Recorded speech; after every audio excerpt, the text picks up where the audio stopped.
Coucou tout le monde, j'espère que vous allez tous bien.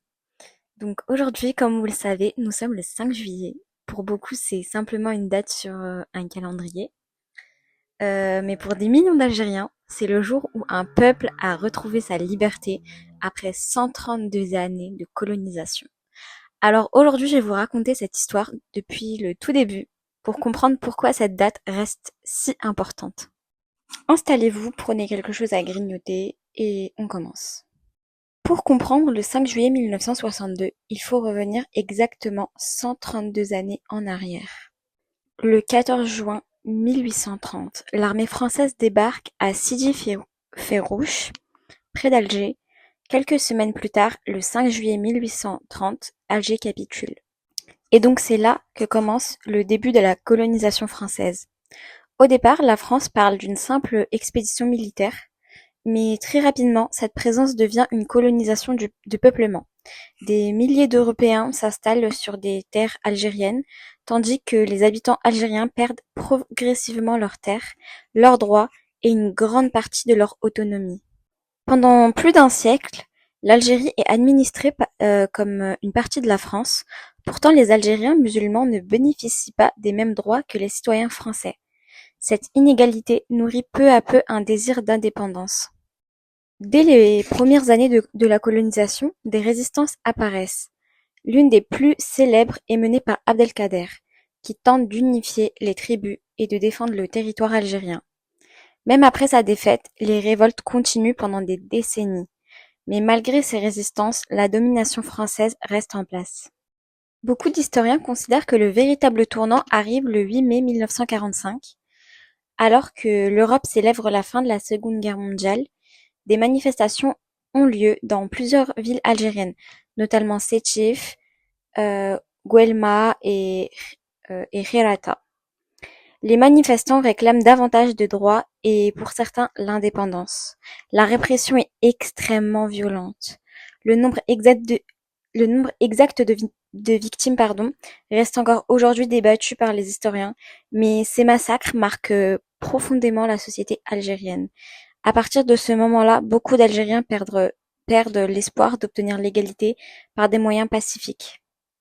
Nous arrivons au 1er novembre 1954. Cette nuit est connue sous le nom de Toussaint Rouge. Le Front de libération nationale lance une série d'attaques simultanées. Le message est clair. L'objectif est désormais l'indépendance totale de l'Algérie. La guerre d'Algérie commence officiellement. Elle durera près de 8 années. Cette guerre est l'une des plus douloureuses du XXe siècle. Des centaines de milliers de soldats sont mobilisés. Les combats ont lieu dans les montagnes, les villages, les villes. La population civile est directement touchée. Les attentats, les représailles, la torture, les déplacements forcés et les violences marquent profondément les deux sociétés. Des deux côtés de la Méditerranée, cette guerre laisse des blessures qui existent encore aujourd'hui.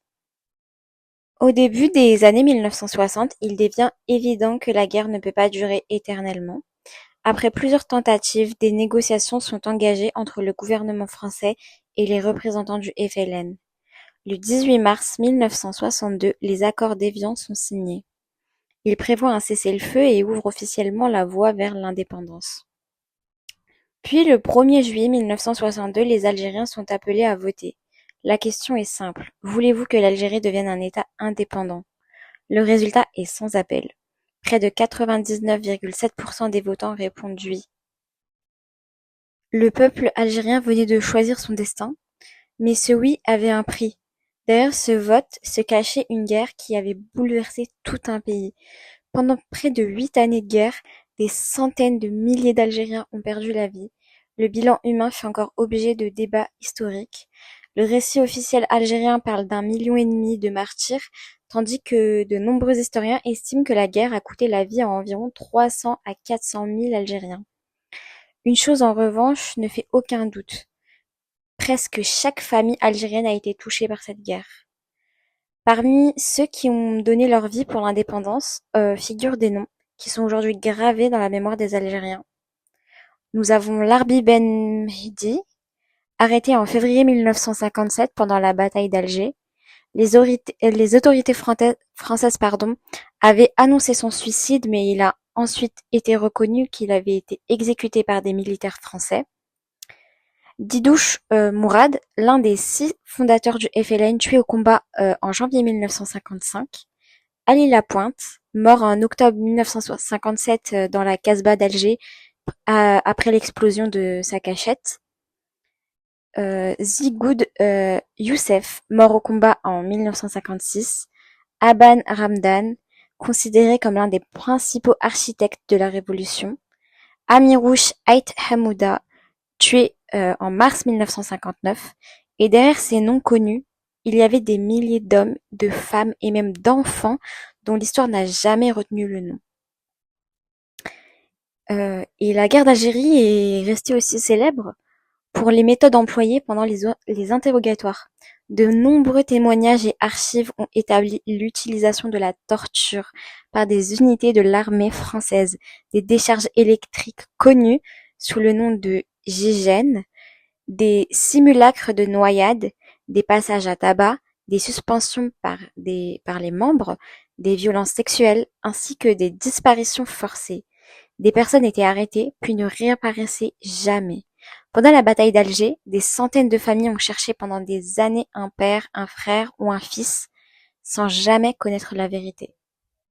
Alors quand un Algérien célèbre le 5 juillet, il ne célèbre pas seulement une indépendance. Il pense aussi à tous ceux qui ne sont jamais revenus, à ceux qui ont été emprisonnés, torturés, exécutés ou qui ont donné leur vie pour que leur pays retrouve sa liberté.